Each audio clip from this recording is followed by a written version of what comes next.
Hello guys, this is Muntasir from the Acuario. In today's video, I will talk about how do you take care of pregnant shrimps, the baby shrimps, and what are some of the special things you need to do for them to ensure you have lots and lots of shrimp babies. Okay, so as you can see, I have already bred my shrimps multiple times and there are lots of babies. I have just put some food in here and they ate it already. And as you can see, there are hundreds of babies. Now these are cherry shrimp babies. In other words, these are new Cardina shrimp babies. So new Cardina shrimps are much easier to take care of because they don't need much, they don't ask many things. But if you're keeping Cardina shrimps, then Cardina shrimps like crystal red shrimp, crystal black shrimp, and shrimps like that. Those are very sensitive shrimps, so their care procedure will be different than the new Cardina species. Okay, and I suggest if you want to start your journey with shrimp keeping, then just start with new Cardina shrimps. In other words, cherry shrimps like this one. They also come in lots of other colors, so you can choose other colors too. Okay, now how do you take care of these babies and also the mother shrimps? Okay, I think this one is buried. I'm not sure. Some of them were. Anyway, so how do you take care of them? Now, in 99% of the cases, the pregnant shrimps and the baby shrimps don't need much extra attention than what you would do for a regular shrimp tank. Okay, so all of these tips will apply for a regular shrimp tank, and if you have babies, your babies will just be happy because you have provided everything that they need. Okay, so for the first thing is the water. Make sure if you're keeping any fish or any kind of aquatic animal, make sure the water is in the perfect range for them. The parameters are in the perfect range for them. So for shrimps, the water needs to have no ammonia, no nitrite, about 30 to 40 ppm of nitrate, and if the nitrate crosses that range, then you'll need to do a partial water change. Okay, and also the pH needs to be about between 6.5 to 7.5, so around neutral, not too acidic, not too base. And also the TDS, all other stuff can be around 100 to 150 ppm. So I'm not going to discuss too much technical stuff here.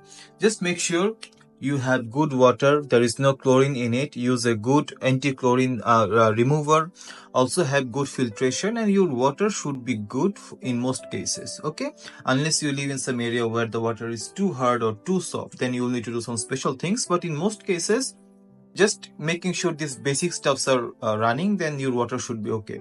Like for in my case, I am running a sponge filter because sponge filters is very good for shrimps, and shrimps can graze on the surface. Let me focus. Shrimps can graze on the surface of the foam, and the foam will accumulate debris, organic matters, then the shrimp will feed on those things, so it acts as a natural food source. Also, sponge filters don't have too strong water current. If your filter has too strong water flow or water current, then it will be problematic for the baby shrimps.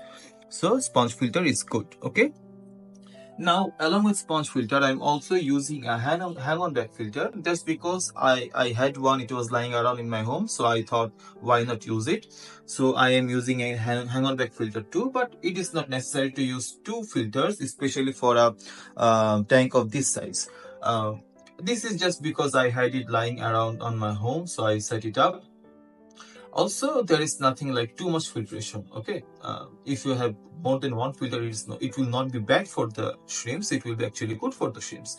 So I have this hang-on back filter, sponge filter, and I have used I don't use the basic cartridge that comes with a hang-on back filter. Okay, I removed those things and I have put ceramic rings, and as you can see, these ceramic rings, all of this inside the hang-on back filter, so it increases the biological filtration. Now I've taken things a bit further.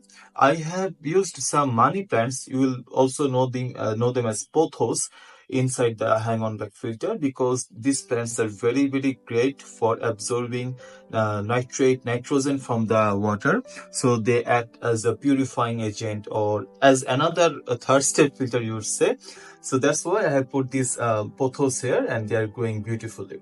Okay, so you can do it too. It's an expert tip actually. If you are struggling with water parameters, then just use pothos and put them on your aquarium.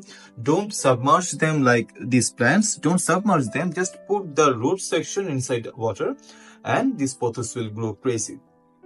So these are some of the things to make sure you have good water, and that is, I would say, 80% of the job, to ensure the water is good for the shrimps, and the other things the shrimps will take care of themselves.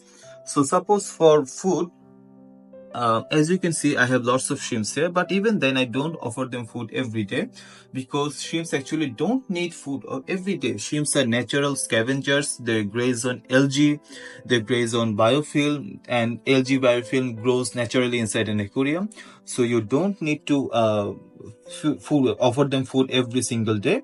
I offer them food like 2 times or 3 times a week, and I offer them sinking pellets, and my shrimps love it. That's it. I don't do anything else for food actually.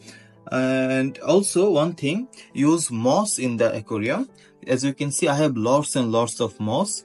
Shrimps love moss. Moss is actually, I would say, mandatory if you are breeding shrimps, because the baby shrimps will find shelter inside the moss. They will feel safe, and they will also, it will also act as a food source for the shrimps, because moss grows algae biofilm over them, and shrimps will graze all over the moss, because these moss things are very, very important for shrimps. So whatever shrimps you have, keep some moss in the tank, because your shrimps will love them.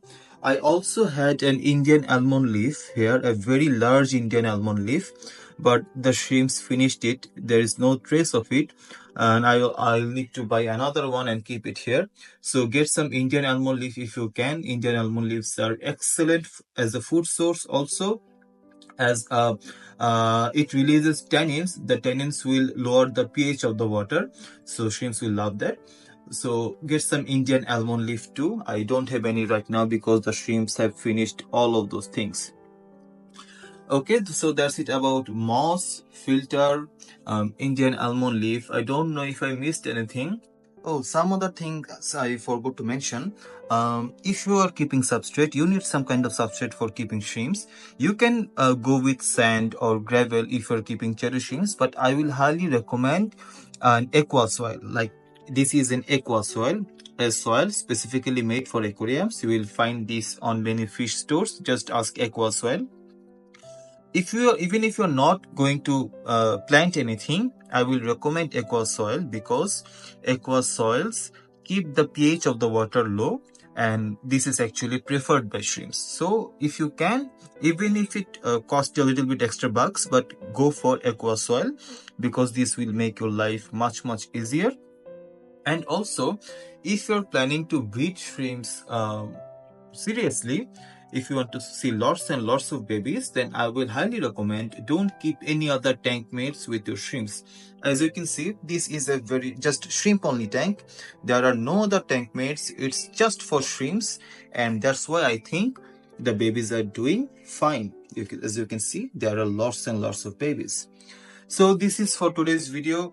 I hope I have helped you out regarding how to take care of the babies and the pregnant shrimps.